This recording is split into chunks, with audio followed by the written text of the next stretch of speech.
Radio new টাউনের স্টলে আমরা পেয়ে গেছি গিল্ডের অন্যতম মানে খুব ইম্পর্টেন্ট একটি নাম অপুদা Shubhankar Dey. Very warm welcome to our radio New Town stall. বইমেলা তো সেজে উঠেছে এবং মানুষের ঢল অলরেডি নেমেছে, আমরা দেখতে পাচ্ছি চারিদিকে মানুষ এনজয় করছে। এবারে নতুন কি রয়েছে আমাদের জন্য? নতুন বলতে বইমেলায় সবসময়ই একটা কিছু না কিছু একটা চমক থাকে এবং বইমেলাকে ঘিরে মানুষের উন্মাদনা। আজকে হলো বইমেলার তৃতীয় দিন, হ্যাঁ সেদিক থেকে কিন্তু বোঝা যাচ্ছে না যে আজকে বইমেলার তৃতীয় দিন বলে, এবং যেদিন বইমেলা শুরু হয়েছে সেই দিন থেকেই মনে হচ্ছে বইমেলা বোধহয় এর আগে আরও 2-3 দিন হয়ে গেছে আর কি, এরকমই।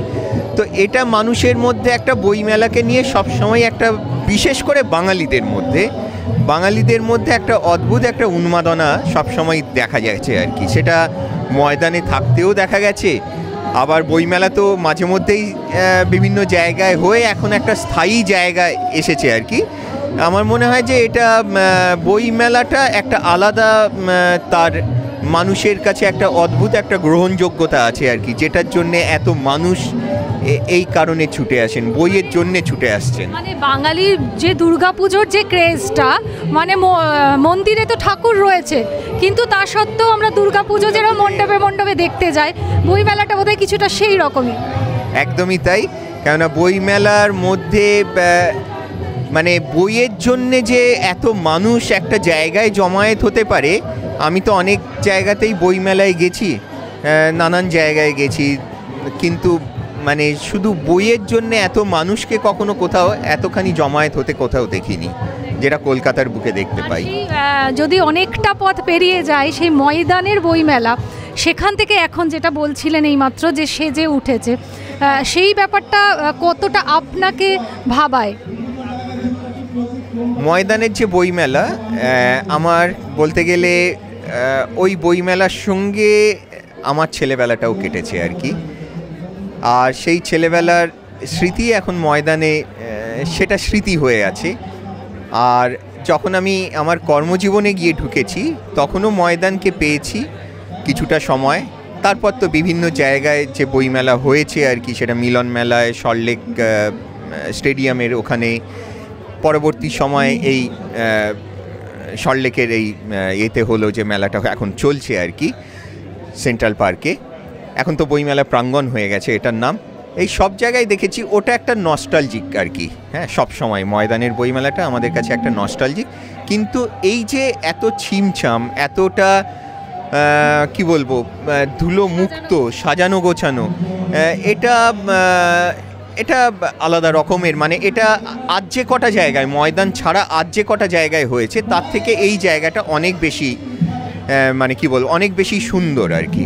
এবং এখন তো ডিজিটালের যুগ, সেই যুগটা থাকা সত্ত্বেও আমরা দেখছি এত ঢল নেমেছে মানুষের মধ্যে। সেটা কি বইকে খোঁজার জন্য? মানে বই তো আমরা কলেজ স্ট্রিটেও পাই, কিন্তু বইমেলায় কেন মানুষ আসছে? হ্যাঁ, এর একটা কারণ আছে। বইমেলায় আমরা কমিশন কম পাই, বইমেলাতে আমরা তবুও বইমেলায় আসি, বইমেলা থেকে বই কিনি কলেজ স্ট্রিট থাকা সত্ত্বেও, যেটা সারা বছরের বইমেলা কলেজ স্ট্রিট পাড়াটা, যেখানে আমি গেলে হয়তো এখানকার থেকে আরও একটু বেশি কমিশন পেতে পারি, আরও একটু বেশি ডিসকাউন্ট পেতে পারি, তা সত্ত্বেও আমি বইমেলায় কেন আসি? বইমেলাটা হচ্ছে এমন একটা জায়গা, যে জায়গায় আমি সব রকম বই, যা নতুন থেকে পুরনো সব বই একসঙ্গে দেখতে পাই। এটা কিন্তু কলেজ স্ট্রিট পাড়া কেন, অন্য কোনো জায়গায় এটা সম্ভব নয়। আর মানে আমি এই একটা জায়গায় আমি যদি 12টার সময় ঢুকে পড়তে পারি, আমার মানে 8 ঘন্টাও যদি আমি এখানে থাকি, 12টা থেকে রাত্রি 8টা পর্যন্তও যদি থাকি, আমি সমস্ত দোকান ঘুরে দেখতে পারবো না।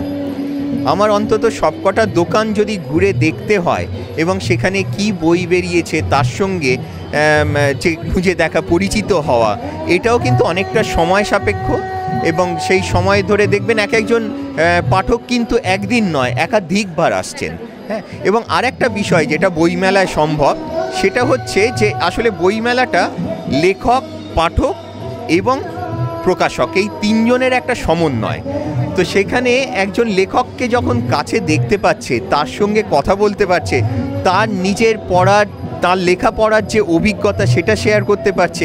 এই ব্যাপারটা কিন্তু কলেজ স্ট্রিট পাড়া কেন অন্য কোনো জায়গায় সম্ভব নয়, এটা একমাত্র বইমেলাতেই সম্ভব। আমার মনে হয় সব জেনারেশনের জন্য একই জিনিস প্রযোজ্য, সে ছোট থেকে মানে বয়স্ক যারা সবার ক্ষেত্রেই একই রকম। কেননা আজকে একজন লেখক, আগে আমরা যেরকম যখন আমরা ছোট ছিলাম আর কি, ময়দানে যখন বইমেলা হতো তখন দেখতাম যে লেখক সামনে দিয়ে হেঁটে যাচ্ছেন, ওই দেখ শক্তি চট্টোপাধ্যায় হেঁটে যাচ্ছেন। এখন আমরা ফেসবুকের যুগে আমরা লেখককে দেখতে পাই, আমরা তার সঙ্গে ফেসবুকে কথা বলি, কিন্তু সামনে এসে দেখা করার এই যে একটা সুযোগ বা এই যে একটা মিলন ক্ষেত্র, এটা বইমেলাতেই একমাত্র সম্ভব হয়ে ওঠে। আর আমরাও যারা প্রকাশক আর কি, তাদের পক্ষেও যেটা বলবো সেটা হচ্ছে যে পাঠক কি চাইছেন, তারা কি ধরনের লেখা পড়তে চাইছেন, কি ধরনের লেখা ভালোবাসেন এবং কোন লেখকের লেখা তারা পছন্দ করেন, এই ব্যাপারটাও কিন্তু আমরা এই বইমেলা থেকেই একদম কমিউনিকেশন গ্যাপটা অনেকটা মিটিয়ে যাচ্ছে এই বইমেলায়। একদমই এটা এই তিনজনের একটা মিলন ক্ষেত্র বলা যেতে পারে। আর এটা সারা বছরের একটা অক্সিজেন, মানে সেটা পাঠকের কাছে একটা অক্সিজেন, লেখকের কাছে একটা। দেখবেন এক একজন লেখক মানে বইমেলায় অন্তত যদি 12 দিনের বইমেলা, এবার 14 দিনের বইমেলায়, তাতে দেখতে পাবেন 10 দিন সেই লেখক এসছেন বইমেলায়।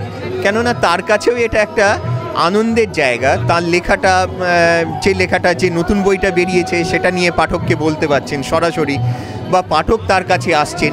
আর প্রকাশকেরও যে লেখককে আনতে পারছেন, সেই লেখককে বসাতে পারছেন সেখানে স্টলের মধ্যে, পাঠক সেখানে আসছেন, পাঠকের সঙ্গে প্রকাশকের লেখকের তিনজনের কথোপকথন, এটা একটা বিরাট পাওয়ার জায়গা। অর্থাৎ আমরা বলতেই পারি যে এই বই মেলাটা হচ্ছে সকলের জন্য একটা মিলন ক্ষেত্র। আর আপনি যদি এখনও বইমেলা না এসে থাকেন তাহলে অবশ্যই চলে আসুন। আর বইমেলা আসলে কিন্তু আমাদের রেডিও নিউ টাউনের স্টলে অবশ্যই আসতে হবে। রেডিও নিউ টাউনের স্টল নাম্বারটি হলো 301, গেট নাম্বার 6 দিয়ে ঢুকে সামনেই পেয়ে যাবেন। আমরা কিন্তু অপেক্ষায় রইলাম।